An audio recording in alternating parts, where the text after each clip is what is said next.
느헤미야 13장 23절에서 31절까지 말씀을 교독합니다.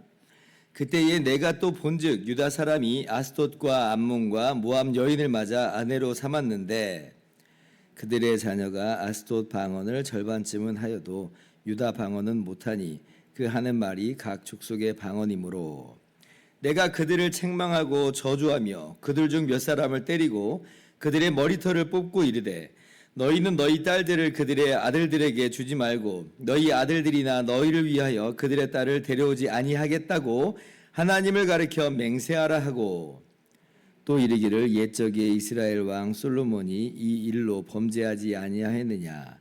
그는 많은 나라 중에 비길 왕이 없이 하나님의 사랑을 입은 자라. 하나님이 그를 왕으로 삼아 온 이스라엘을 다스리게 하셨으나 이방 여인이 그를 범죄하게 하였나니 너희가 이방 여인을 아내로 삼아 이 모든 큰 악을 행하여 우리 하나님께 범죄하는 것을 우리가 어찌 용납하겠느냐. 대제사장 엘리야십의 손자 요야다의 아들 하나가 호론 사람 산발랏의 사위가 되었으므로 내가 쫓아내어 나를 떠나게 하였느니라. 내 하나님이여, 그들이 제사장의 직분을 더럽히고 제사장의 직분과 레위 사람에 대한 언약을 어겼사오니 그들을 기억하옵소서. 내가 이와 같이 그들에게 이방 사람을 떠나게 하여 그들을 깨끗하게 하고 또 제사장과 레위 사람의 반열을 세워 각각 자기의 일을 맡게 하고 같이요. 또 정한 기한에 나무와 처음 익은 것을 드리게 하였사오니 내 하나님이여 나를 기억하사 복을 주옵소서. 아멘. 할렐루야. 하나님의 크신 은혜와 평강이 오늘도 변함없이 여러분들에게 넘치기를 주님의 이름으로 축원합니다. 오늘 드디어 우리가 느헤미야의 마지막 부분을 함께 읽었는데요. 23절 이하는 어제 주일날 우리가 함께 살펴본 말씀의 연속입니다. 12년간의 유다 총독 재임 기간을 마치고 일단 느헤미야가 아닥사스다 왕 옆으로 돌아갔잖아요. 이 바사 제국의 궁전으로 돌아갔습니다. 그리고 다시 왕의 허락을 받아서 유다 총독으로 두 번째 부임하게 된 것이에요. 그런데 느헤미야가 깜짝 놀라는 사실들을 발견하는 거죠. 느헤미야가 잠깐 자리를 그렇게 비운 이 기간 동안 유다 사람들이, 이스라엘 사람들이 어떻게 되어버렸냐면 느헤미야와 함께 세웠던 그 하나님과 맺은 언약을 다 깨뜨려 버렸어요. 분명히 10장 말씀에 약속했는데, 다짐했는데 다 깨뜨려 버리고 아주 옛날로 느헤미야가 오기 전의 모습으로 다 돌아가 버렸습니다. 그래서 어저께 성전에서 드리는 그 제사가 황폐하게 되고 또 안식일을 지키지 않는 문제가 있었다 그랬죠. 그래서 느헤미야가 거기에 대해서 책망을 하고 다시 한번 또 개혁의 모습으로 돌이키는 것을 우리가 말씀에서 보았습니다. 그리고 또 보니 오늘 어떤 문제가 또 있었다는 거예요. 느헤미야가 돌아와 보니까 이방인들과 결혼하는 문제가 지금 불거져 있는 거예요. 23절 이하를 봅시다.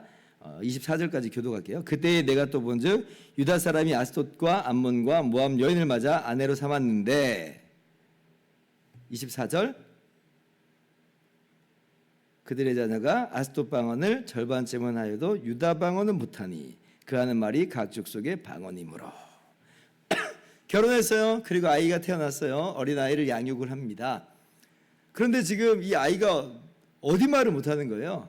모국어를 못하는 거예요. 유다 말을, 이스라엘 사람들의 말을 못해요.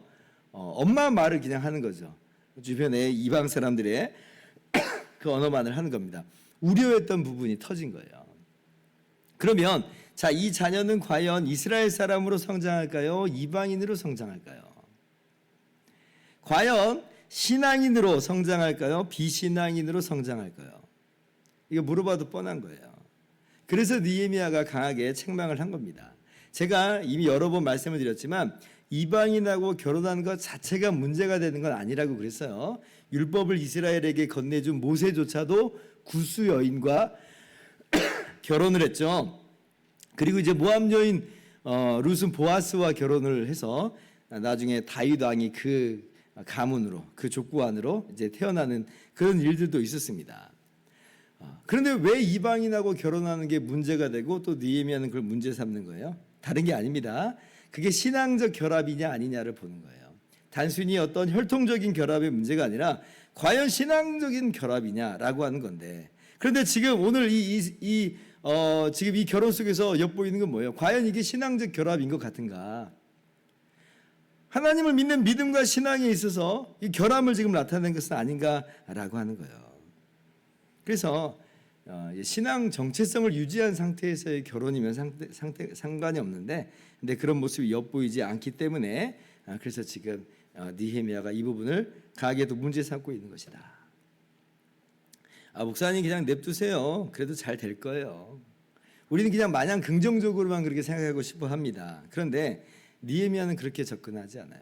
느헤미야는 누구의 얘기를 듣냐면 솔로몬 왕의 이야기를 듭니다. 우리가 잘 알다시피 솔로몬 왕은 어떤 왕이에요? 지혜의 왕이잖아요. 전무후무한 지혜가 있는 왕이다. 정말 그렇게 능력 있는 그런 왕이었는데, 그 왕마저도 어때요? 이방 여인들하고 결혼하는 그 맥락 속에서 결국 솔로몬조차도 우상 숭배로 넘어지는 그런 일들이 있었어요. 그러면 아니 지혜의 왕이라고 하는 솔로몬조차도 넘어졌다고 한다면, 아니 이 결혼을 우리가 유지할 재간이 있는 것이며 우리의 자녀들이 냅둔다고 해서 신앙인으로 자라리라고 하는 보장을 누가 할 수 있느냐는 거예요. 우리는 그냥 마냥 긍정회로를 돌리고 싶지만 사실 그렇지 않다는 겁니다. 그냥 냅두세요? 아니 그럴 수가 없어요. 어저께도 말씀드린 것처럼 개혁된 교회는 항상 개혁되어야 된다고 했습니다. 한번 개혁하고 나면 앞으로 잘 될 거야. 전혀 그렇지 않다고 그랬어요.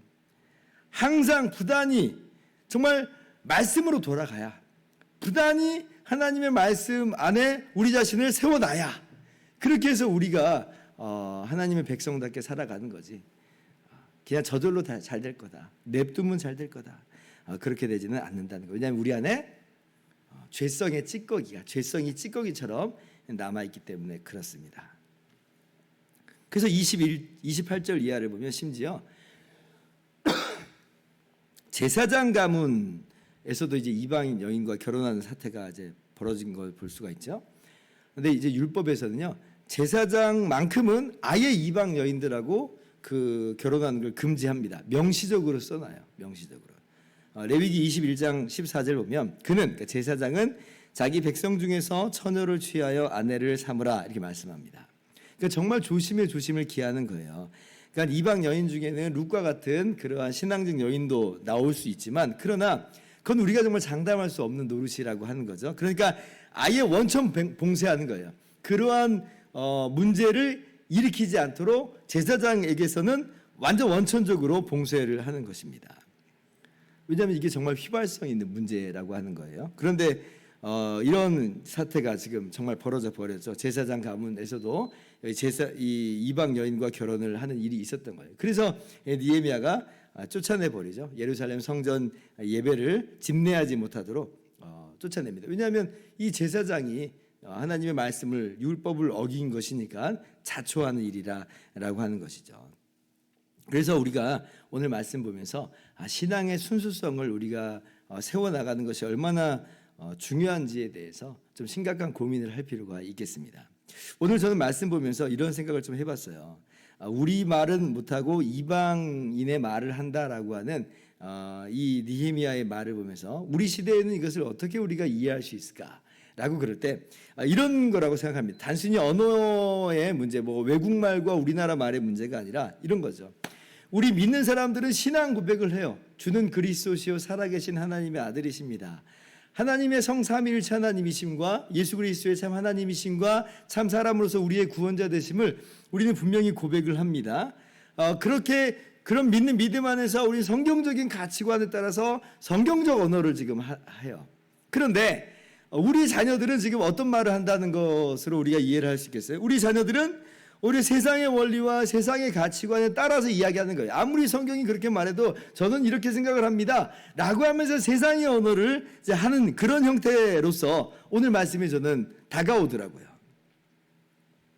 과연 우리가 좀 물어봐야 됩니다. 부모로서 우리는 우리의 자녀들에게 성경의 생각을 심어주고 성경의 말을 넣어주고 있는가, 아니면 우리가 그것을 안 하고 있는 바람에 어쩌면 우리 자녀들의 언어가 지극히 세상의 가치관에 물든 언어로, 세상의 생각으로 찌든 언어로 나온 것은 아닌가.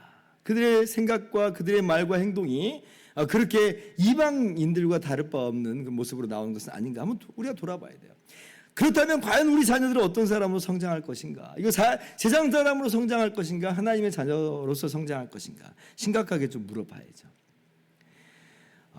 우리가 장로교잖아요. 그래서 우리는 이제 유아 세례를 아이들에게 줍니다. 그 유아 세례의 의의가 바로 그거예요. 이 자녀가 이제 하나님의 언약 백성의 자녀로서 하나님의 언약 백성으로 자랄 것을 믿고 기대하면서 세례를 줍니다.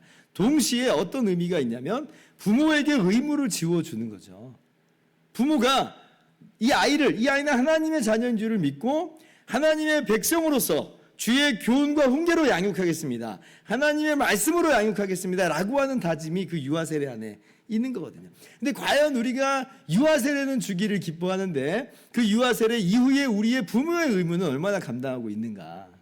우리 자녀들이 신앙인으로 성장할 때까지 얼마나 우리가 아이들을 신앙 안에서 양육하고 있는가? 좀 돌아볼 필요가 있겠다 생각을 했습니다. 우리 가정 가운데 이러한 신앙의 전수와 믿음의 계승이 아름답게 잘 이루어질 수 있기를 바랍니다. 우리 아이들이 소망이에요. 지금 점점 한국 기독교가 지금 정체와 또 쇠퇴의 길을 가고 있다고 하는데 그래도 지금 아직은 우리 교회 울타리 안에 자산이 있어요. 자산. 그 자산이 뭐냐면 우리 믿는 가정에 자녀들이 많다는 거예요.